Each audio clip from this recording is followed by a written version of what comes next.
Buenos días, ¿cómo estás? Qué gusto estar contigo y todo el auditorio en viernes. Ya, Ya. llegamos de pechito, pero llegamos todos, ¿verdad? Eso es muy bueno. Claro que sí, claro que sí, claro que sí. Oye, finalmente te voy a platicar de este libro. Aparte voy a aprovechar que hoy es el día del Mundial del Libro y de los Derechos de Autor. Sí, Y bueno, el lunes habíamos platicado de Víctor Hugo y hoy habíamos quedado que íbamos a hablar de este libro fenomenal del hombre que ríe, que no es de los libros más famosos de Víctor Hugo, pero es una belleza de texto.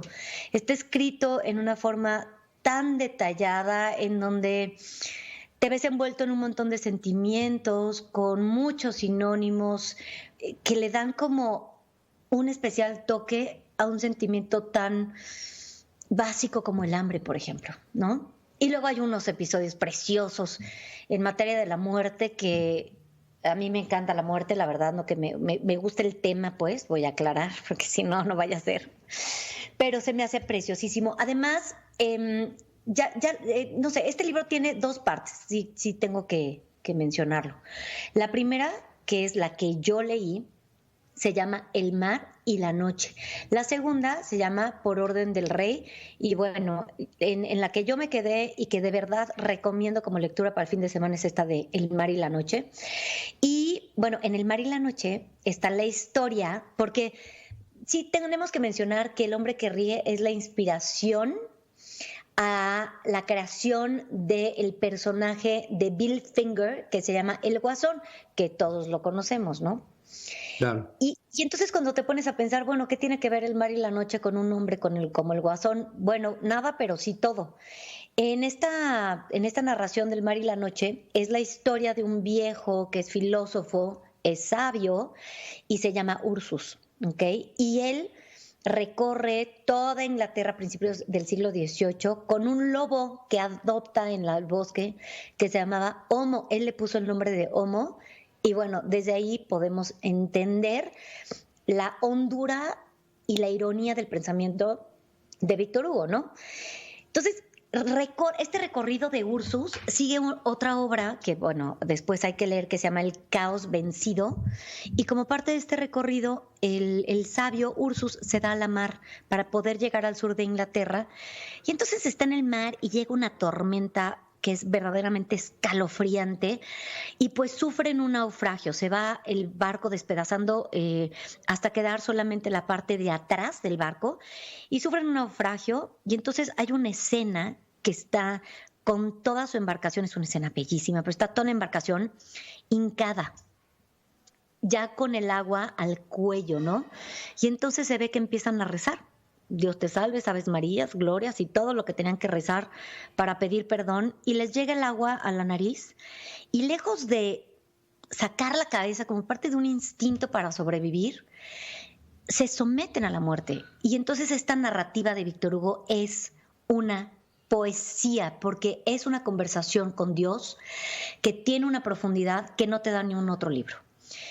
Es un capítulo, son como 10 hojas que no sabes si, como diría mi tatis, no sabes si llorar o si detenerte o regresar o volverlo a escribir o subrayar. Es una belleza. Entonces, ahí hay una reflexión que vale muchísimo la pena detenerse porque es poco convencional para el siglo XVIII, porque hay que entender que en el siglo XVIII no se podía entender a Dios desde el concepto que tiene Víctor Hugo de la vida eterna.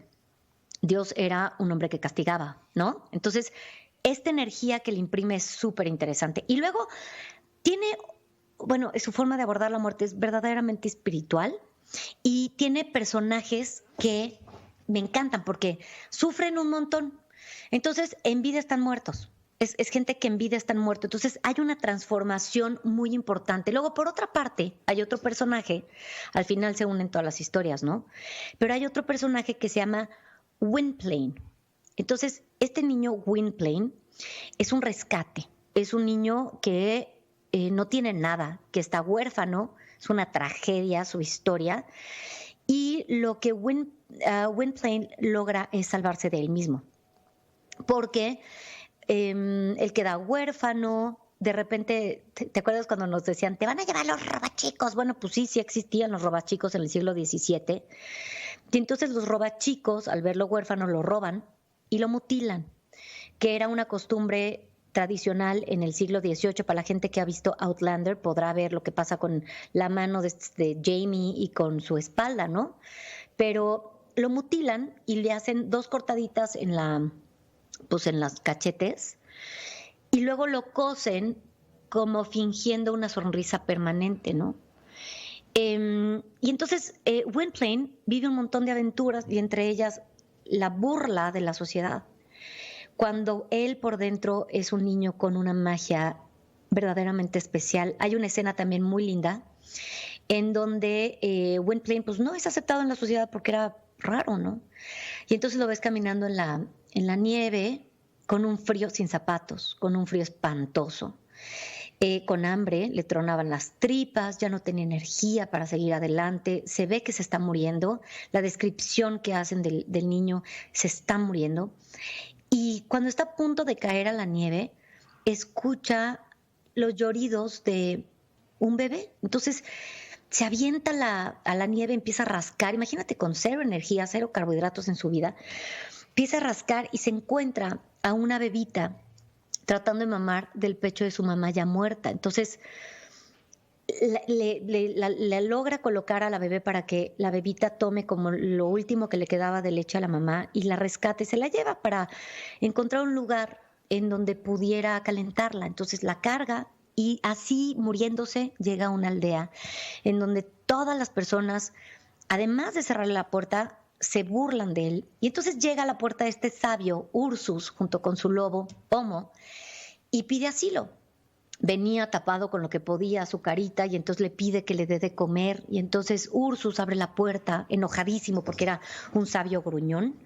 Abre la puerta enojadísimo y le dice, mira, ya arruinaste mi día y mi comida porque yo me había conseguido unas papas y me hice una sopa, pero cómete la sopa. Y luego la bebita se estaba muriendo de hipotermia, entonces no había llorado, y cuando empieza a llorar, finalmente porque toma calor, Ursus la descubre y empieza a darle la lechita que le quedaba en su pues, cacharrito con un trapito y le exprime. El chiste de la historia es que finalmente se salvan los dos y una vez que se destapa Gwynplaine la cara, el filósofo le dice, ¿por qué te ríes? ¿De qué te ríes? Si la vida es una porquería, ¿de qué te ríes? ¿O por qué te burlas de la sabiduría? ¿Por qué te burlas de mí? ¿Por qué te burlas de la muerte? Y viene el discurso de Gwynplaine que es de piel chinita, ¿eh? Decía, es que yo no es que me ría, yo sufro, pero gracias a estos mutiladores tengo una sonrisa por la cual luchar todos los días. Y te deja pensando en tantas cosas. Y también obviamente piensas en el Guasón, en este personaje que tiene la parte de la psicología que Gwynplaine tendría que haber tenido, ¿no? Porque Víctor Hugo le imprime felicidad, le imprime mucho carácter.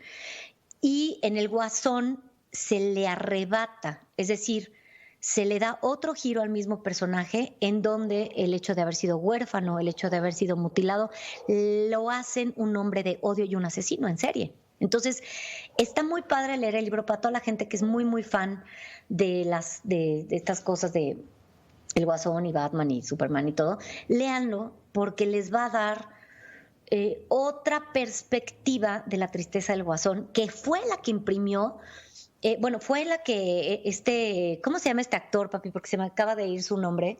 Jack Nicholson, ¿quién? No, Joaquín Phoenix. Sí, es que hubo varios que han hecho el personaje. Para mí el mejor fue Jack Nicholson, pero sí la historia del Guasón abreva de Víctor Hugo y parte de la ironía de cómo ve este hombre que sonríe la vida es la misma manera en la que el Guasón ve la suya, con un grado de sorna, pero otro grado de tragedia, porque está envuelto en una tragedia, ¿no? El hombre es un conflicto interior. Sí, y es un discurso en contra del hombre, y ahí viene la frase de el hombre es el lobo del hombre, porque fue el principio de la tesis antisocial que narra Víctor Hugo en Los Miserables. Es una belleza. Es una belleza, es sin duda una belleza. Y qué bueno que traes a la mesa este libro, que no es una de las publicaciones más importantes de Víctor Hugo, No. pero sí creo que es una de las más profundas, ¿eh? El Víctor Hugo de la revolución, el Víctor Hugo del establecimiento de la nueva democracia en Europa, es el Víctor Hugo trascendente, pero este hombre que ríe tiene una connotación dramática de la crudeza bueno, se mutilaban estos chavitos para llevarlos al circo. Y se burlaban de ellos, ¿no? Claro, los deformaban los pies y la cara y todo para hacer los fenómenos, ¿no? Sí, tremendo. ¿no?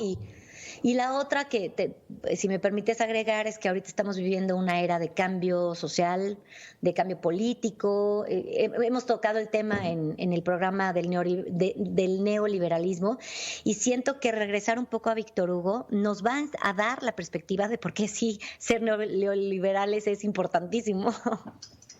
Bueno, pues ahí está. Gracias como siempre, mi Dore, y te deseo un extraordinario fin de semana, mi vida.